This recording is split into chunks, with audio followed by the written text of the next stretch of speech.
और जंग से जुड़ी एक बड़ी खबर इस वक्त आ रही है। इजराइल के पीएम नेतन्याहू ने चेतावनी दे दी है कि अगर हिजबुल्लाह ने इजराइल के उत्तरी छोर में जंग छेड़ी तो इजराइल की सेना उसे ऐसा सबक सिखाएगी कि वो कभी भी युद्ध करने लायक नहीं बचेगा।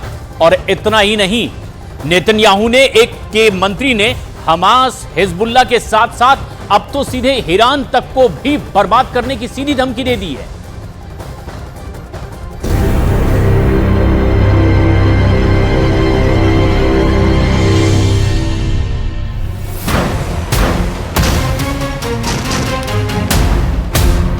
इजरायल का टारगेट नंबर 1, इजरायल का टारगेट नंबर 2, इजरायल का टारगेट नंबर 3।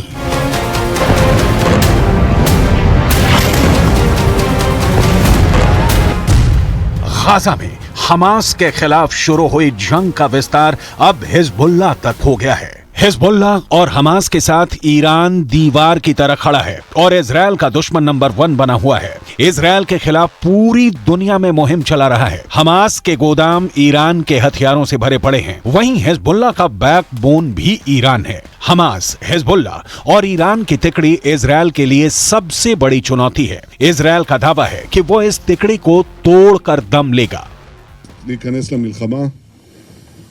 הוא יתגעגע למלחמת לבנון השנייה, הוא יעשה את טעות חייו, ואנחנו נכה בו בעוצמה שהוא לא יכול אפילו לדמיין, והמשמעות לו ולמדינת לבנון היא הרסנית, אבל אנחנו ערוכים לכל תרחיש.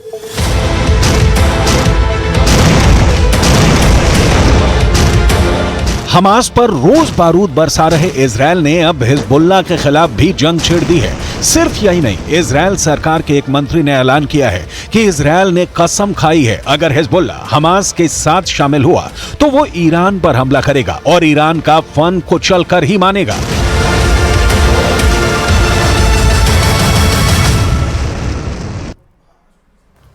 और साथ ही इजराइल की सेना ने लेबनान बॉर्डर पर भी ऐसी तबाही मचाई है कि हिजबुल्लाह के कई ठिकानों को पूरी तरह से नेस्त नाबूद कर दिया है। और इस कार्रवाई को आईडीएफ ने हिजबुल्लाह के लिए एक ट्रिलर महज करार दिया है और धमकी भी दी है कि वो जंग में कूदने की कोशिश ना कर रहे, वरना इसका अंजाम इससे भी ज्यादा खौफनाक होने वाला है।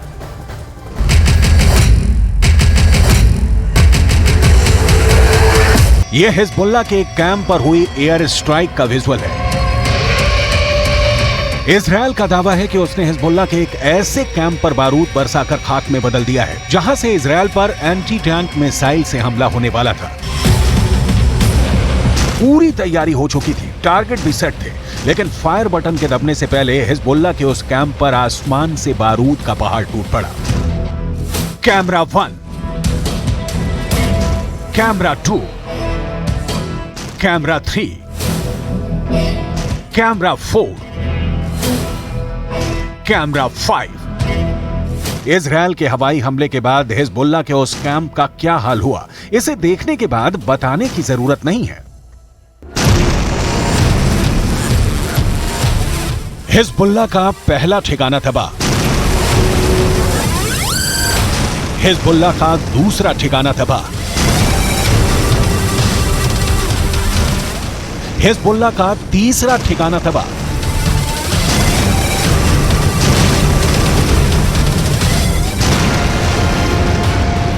इजरायल की सेना का दावा है कि उसने लेबनान बॉर्डर पर हिजबुल्लाह के उन ठिकानों को चुन चुन कर निशाना बनाया है जहां से इजरायल पर हमला करने की तैयारी थी। दक्षिणी लेबनान इलाके में बने हिजबुल्लाह के इन ठिकानों पर एंटी टैंक मिसाइल लॉन्चर रखे हुए थे और सभी लॉन्चरों का मुंह इजरायल की तरफ था।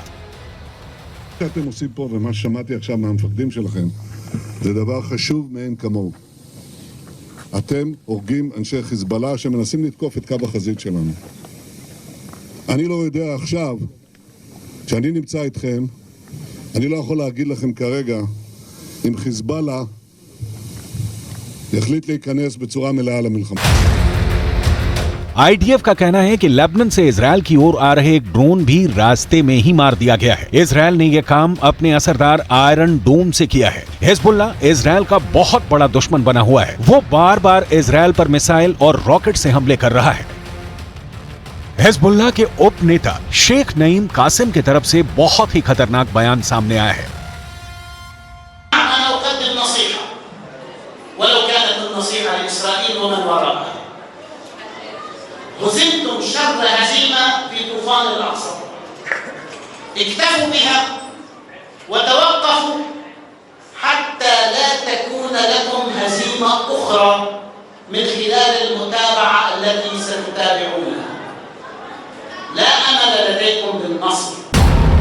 सुना आपने, हिजबुल्लाह के उपनेता शेख नईम कासिम का कहना है कि इजरायल और हमास के युद्ध में हिजबुल्लाह की अहम भूमिका है।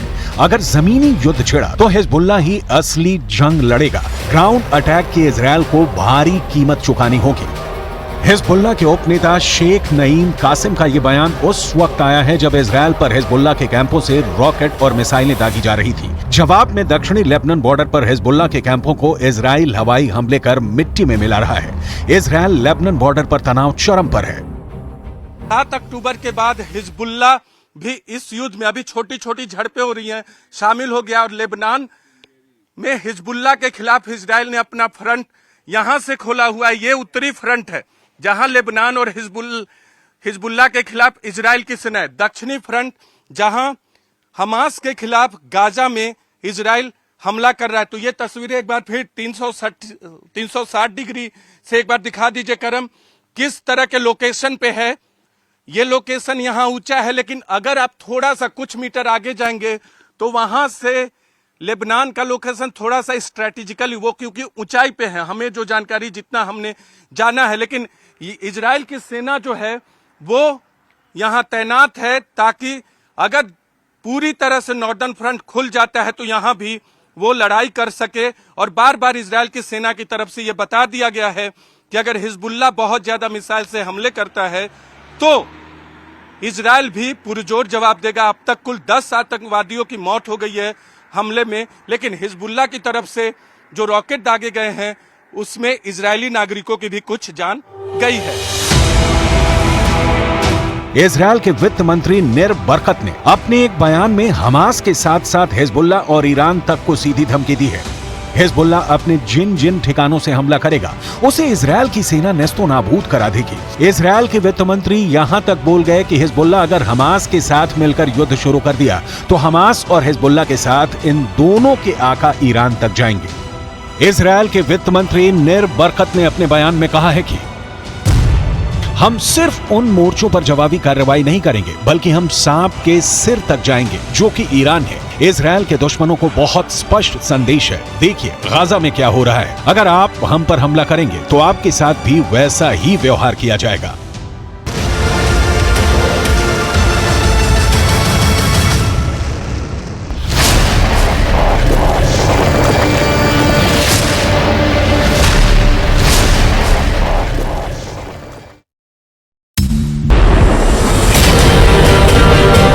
लेकिन 45 किलोमीटर लंबे और 6 से 10 किलोमीटर चौड़े गाजा पट्टी में करीब 25 लाख लोग रहते हैं। ऊपर से देखने पर गाजा पट्टी एक घनी आबादी वाला इलाका नजर आता है जहां बाकी शहरों की तरह घर, दुकान, स्कूल, अस्पताल, मस्जिद और दफ्तर दिखते हैं, लेकिन ये सिर्फ गाजा की ऊपरी झलक है। गाजा की जमीन के नीचे एक अलग दुनिया है, शहर के नीचे सुरंगों का शहर। ये है हमास का पाताल लोक। इसी पाताल लोक में हमास ने अपने हथियारों का गोदाम बना रखा है। करीब 365 वर्ग किलोमीटर में फैला गाजा इसलिए सबसे बड़ा मजबूत किला है क्योंकि जितना गाजा ऊपर नजर आता है उससे कहीं ज्यादा गाजा जमीन के नीचे है। गाजा के इन सुरंगों में 2 मंजिला इमारत होने के दावे किए जाते हैं और इनका रास्ता सुरंगों से होकर खुलता है। इन्हीं सुरंगों के अंदर हमास के हथियार निर्माण की फैक्ट्रियां हैं। देखिए, इस तरह सुरंगों के अंदर हमास ने रॉकेट बनाने की फैक्ट्रियां लगाई हुई हैं। दावा किया जाता है कि गाजा के अंदर 500 किलोमीटर लंबाई की फैली हुई सुरंगें हैं। इन सुरंगों के अंदर हमास के आतंकी चूहे की तरह छुपे हुए हैं और जैसे इजरायल की सेना गाजा के अंदर घुसेगी, हमास के आतंकी इजरायल की सेना पर टूट पड़ेंगे। लेकिन इन्हीं सुरंगों में छिपे हमास के आतंकियों के खात्मे को अमेरिका की डेल्टा फोर्स अंजाम दे सकती है कैसे, इसे आगे बताएंगे। अभी ये जान लीजिए कि अमेरिका के डेल्टा फोर्स के पास सुरंगों को ढूंढने, बंधकों को छुड़ाने, सुरंगों को साफ करने, उनको तबाह करने में महारत हासिल है। हमास के इन बारूदी सुरंगों के ऊपर की धरती पर बर्बादी और तबाही पसरी है। इजरायल ने गाजा के खिलाफ पूर्ण घेराबंदी कर दी है। जमीन, समंदर और हवा से बमबारी की है। गाजा की बिजली, भोजन और पानी को काट दिया गया है। आइए सैटेलाइट तस्वीरों के जरिए गाजा की बर्बादी की फुल पिक्चर देख लेते हैं। हमास और इजराइल के बीच में भीषण युद्ध चल रहा है और गाजा की संपूर्ण घेरेबंदी की पूरी तैयारी इजराइल की ओर से कर ली गई है। लेकिन ये जो तस्वीर आप देख रहे हैं, ये सैटेलाइट तस्वीर है। इस सैटेलाइट तस्वीर को जरा बहुत गौर से देखिए। इसमें गाजा से लेकर इजराइल और उसके पड़ोसी मिस्र बॉर्डर की पूरी कहानी आप देख पाएंगे। गाजा के उत्तरी सीमा पर मौजूद इस क्रॉसिंग का नाम, जो आप यहां देख रहे हैं, इरेज क्रॉसिंग है, जो कि फिलहाल बंद है। यह है गाजा की सलादीन रोड। अगर आप देखें तो सलादीन रोड यहां पर आपको ठीक उत्तरी इजराइल के नीचे दिखाई देगी।